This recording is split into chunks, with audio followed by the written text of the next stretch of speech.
Kom, we zijn weer onderweg voor even pauze. Hè. Ja, dat wist ik ook, dat is bij je gewoon, dus dat wist ik. En ik zei, waar gaan we nu naartoe? We gaan naar een hele bijzondere mens. Ja, dat zien toch altijd bijzondere mensen en even pauze, dat is waar. Maar deze keer gaan we naar een mens waar alle muzikanten in de regio zullen zeggen, oh wie woont hier? Thij Verhaag. En Thij Verhaag is een legende, wil ik hem noemen hier. Toch gaan we eens praten en natuurlijk veel over muziek praten en over weet ik wat allemaal op de tafel komt. We gaan eens kijken hier. Thij Verhaag, Oetkapel. Ja, oorspronkelijk niet, want ik meen dat er van de Graashoek is oorspronkelijk. Maar we zullen hem nog allemaal volgen. Even kijken. Of er is. Ik hoop het toch.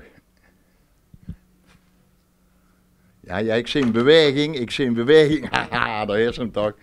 Thij Verhaag. Hallo. Zeg, mogen we misschien eens even binnenkomen, even gezellig een praatje maken? Dat zal wel mogen, zeg ik. Ja? Ja. Ja, ik was afgelopen week nog bij de Bummische Troomrepetitie. Om eens even te kijken en het ging nog als van ons. Ik zeg, dom wat we dus doen, we moeten praten met de mensen. En natuurlijk dan over... Ja, ik denk muziek, zullen we eens mee beginnen, of niet? Dat we dat maar doen, kom erin. Goed zo, dankjewel. 1, 2, 3 en...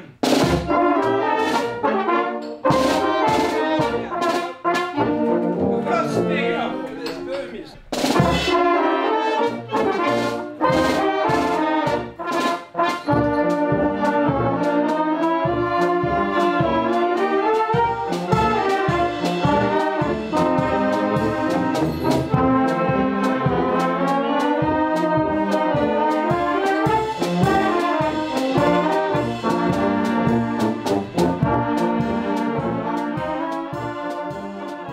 Juist spreekt Mestrini nog aan de telefoon. Ik zeg, ik heb nog een singeltje van dich gevonden. En dat werd er dan ook zo te vertellen. Ja.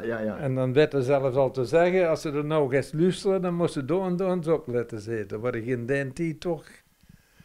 Er valt een hele belangrijke naam, Frank Mestrini. Dadelijk in tweede weekend in april heb je het grote Bummische concert. Hè? 8, 9 en 10 april. Ja, precies. En daar is Frank Mestrini ook nog bij, hè? Ja, want anders ga je het niet horen als dit er niet bij is. Dus, maar, we zullen eens even de jas doen, want anders kunnen we het erheen. Maar dan gaan we dadelijk even over praten. Ja. Onder andere.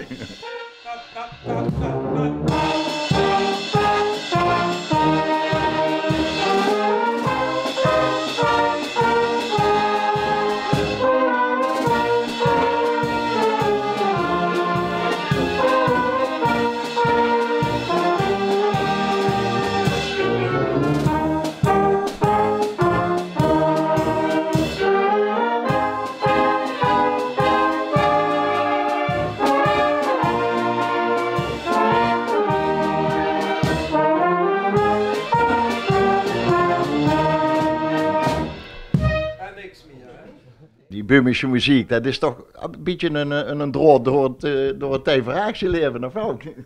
Ja, dat mogen ze wel zeggen.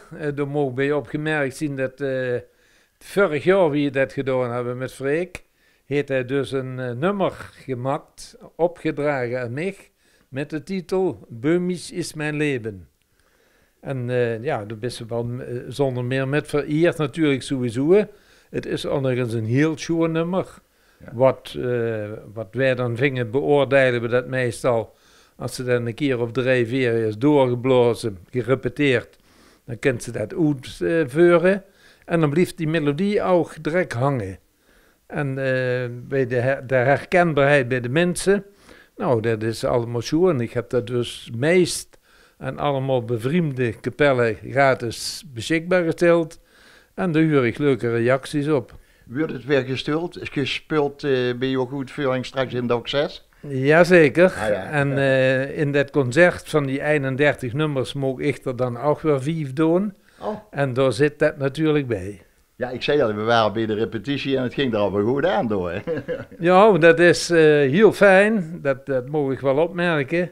Dat ze dat als oude knag, wie ik mij toch noem, dat ze dan dus een groep is, op volle sterkte zien we met 34 man. Helaas waren er door omstandigheden 3 niet, Maar ja, doe je zelf kunnen constateren wie fijn dat het is al voor mij. Ja. Om dan met zo'n groep te mogen werken. En ja, de hoofd bijna maar te knippen en ze doen het nog niet. Ja, prachtig.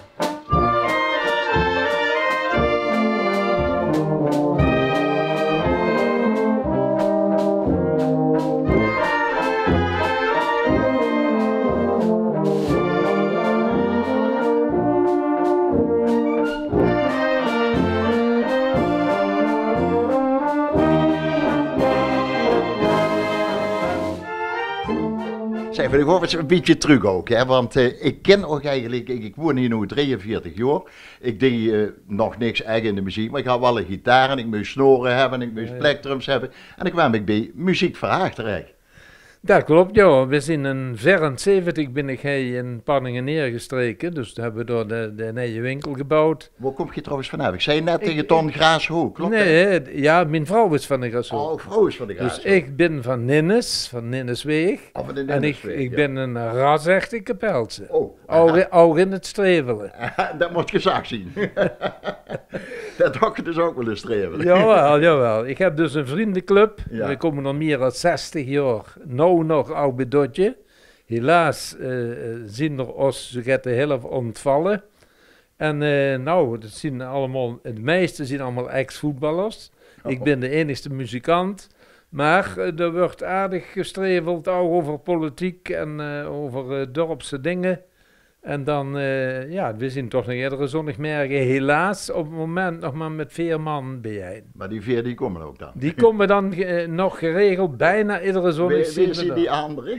Dat is Harry Lemme, Harry van Tuts, Ja? zeggen we, de Loe, Thijs Rijnen van Rijnen Herman, Mat van Willem, van de vrachtrier Willem en ondergetekende. En dan wordt er een uurtje, 2 uurtjes... Ja, dus dan wordt er... maar mij stevig gestreveld. Ja, dat moet ja. Prachtig. Nou, het is eigenlijk dan toch begonnen. Ik ben vanaf 47 bij de Harmonie, dus dat is ook wel aardig, het jaren. In die tijd was, zeg maar, de oude dotje, die bleef toen nog van Tiltermon. Mijn, zeg maar, leermeester was Jan Ebes, de gemeentesecretaris. Ja. En ja, uit den tijd beklom ze naar in de zaal. En dan, dan moesten nummer 108 kennen uit een leerlingenbukske. En dan mochten ze dus bij de Grote Harmonie. Ja. En dat was in november 47. Mag eens even heel gauw rekenen. We praten nu over de 60 jaar. 69 jaar. Maar 69 jaar, ja. Nou. Dan is het toch prachtig dat we ook hier nog eens even een beetje in de zonnetje gaan mogen zetten. En het is dan begonnen uit hobby, dat ze dan dat mogen verwezenlijken. Ik heb dus 11 jaar op de Graashoek gewoond en dan ben ik dan boven op de sloopkamers en achter in de garage dan begonnen met mijn muziekhandel. En toen waren het veel, toen de Egerländer opkwamen, van de oorsprong Tsjechische muziek. En dan moesten een aantal partijen dan bewerken dat die dan geboekt kunnen worden. En dat deden we nog allemaal met de hand geschreven. Met... Geen bewerken die dan? Ja, die passen niet aan, die betreffende partijen. En dat deden we toen nog met kalkpapier, als je weet wat het is. Ja, dat weet ik nog. En nog met Oost-Indische inkt. En dan wordt die gedupliceerd bij een architect of zo, met OC van der Grinten.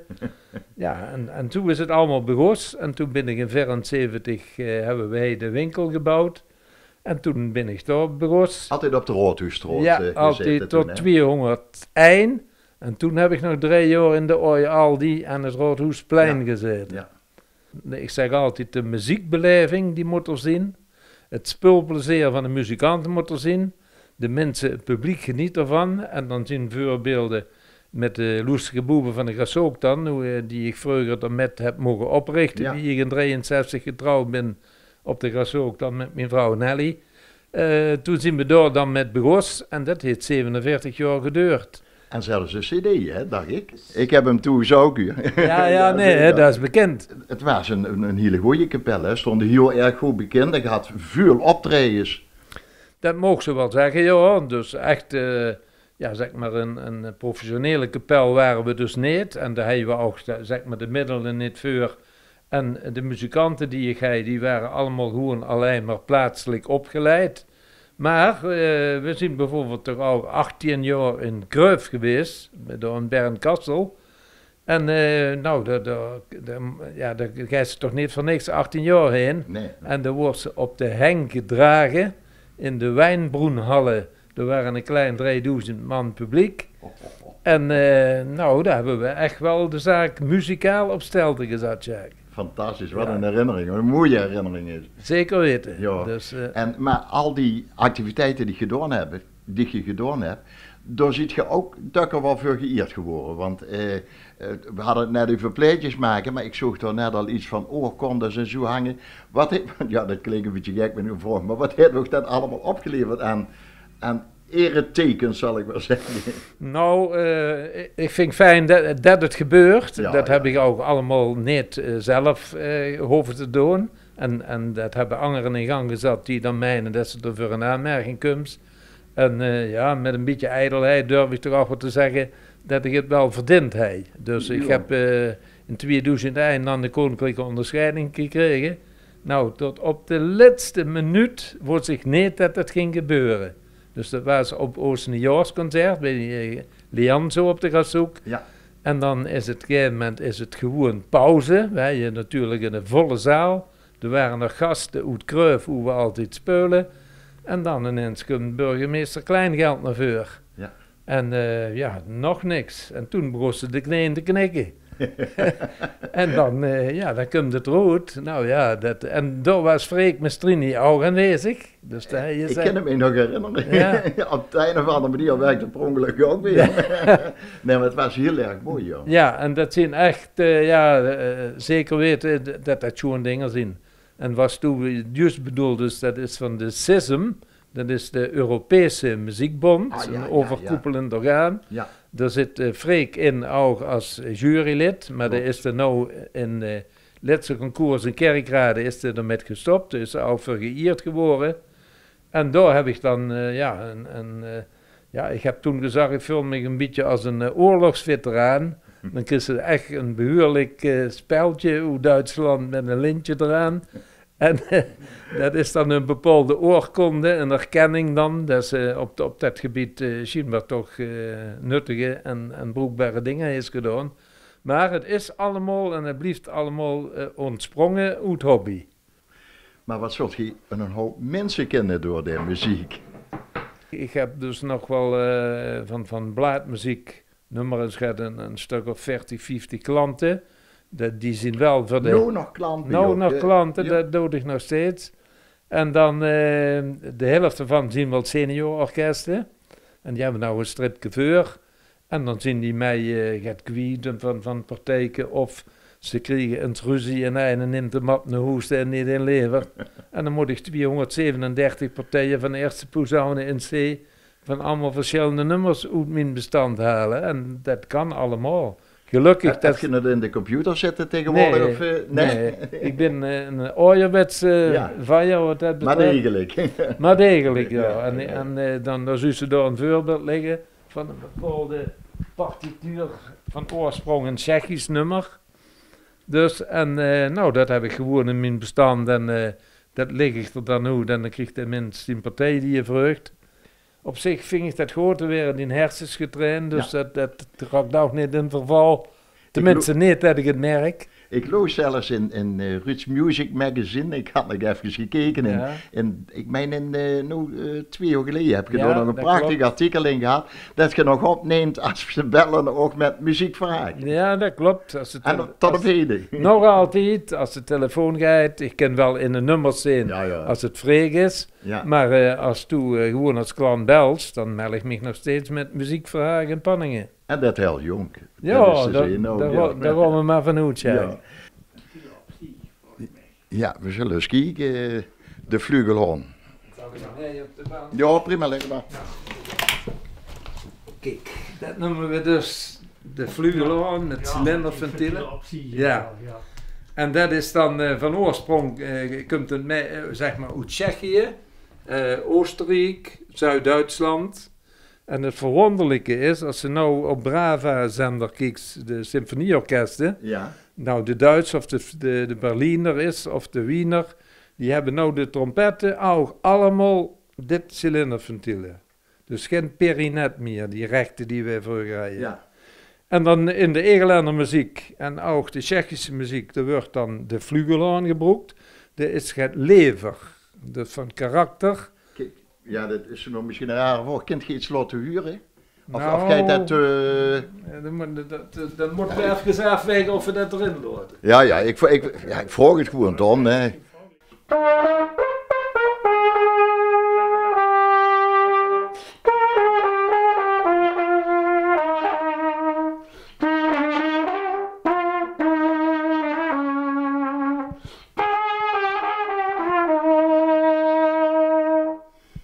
Weer zien kinder Van de Eger. van de Eger. Hè? En Wie de- zei al de kinderen van de Neger? En dat zullen we ook proberen te blijven tot het bittere eind. Prachtig, wat mooi. Dank je dat je dat moet doen voor ons. Prachtig.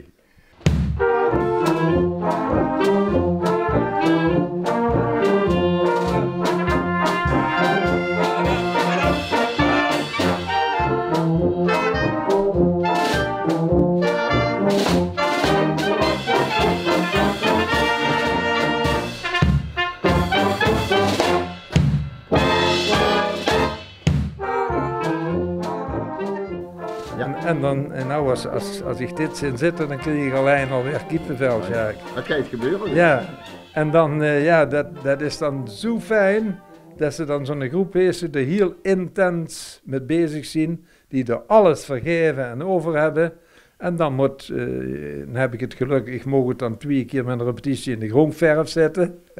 En dan werkt dat dan af. En dan komt zonnesmiddags dat afsluitend concert. En dan hopen we weer dat het weer volle bak is. En nou, de mensen die praten er manje over, zeg ik. Echt wat.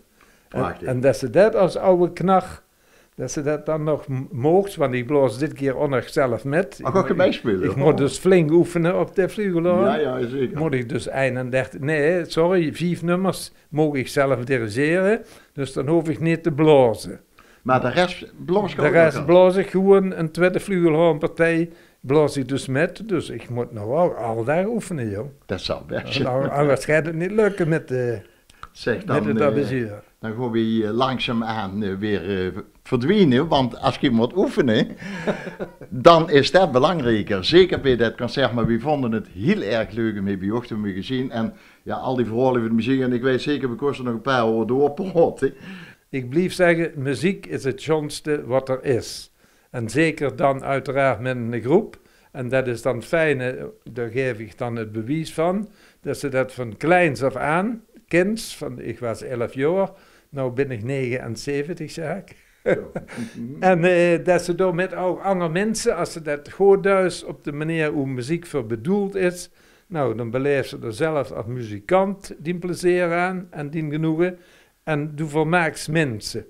En wat we door de laatste keer vorig jaar gezien hebben, nou ja, dat is grandioos, echt waar. Dus, en muziek helpt jong en het levende bewijs destijds hoor. Hè? Daar gaan we van uit, zeg. Dankjewel. Heel gedaan.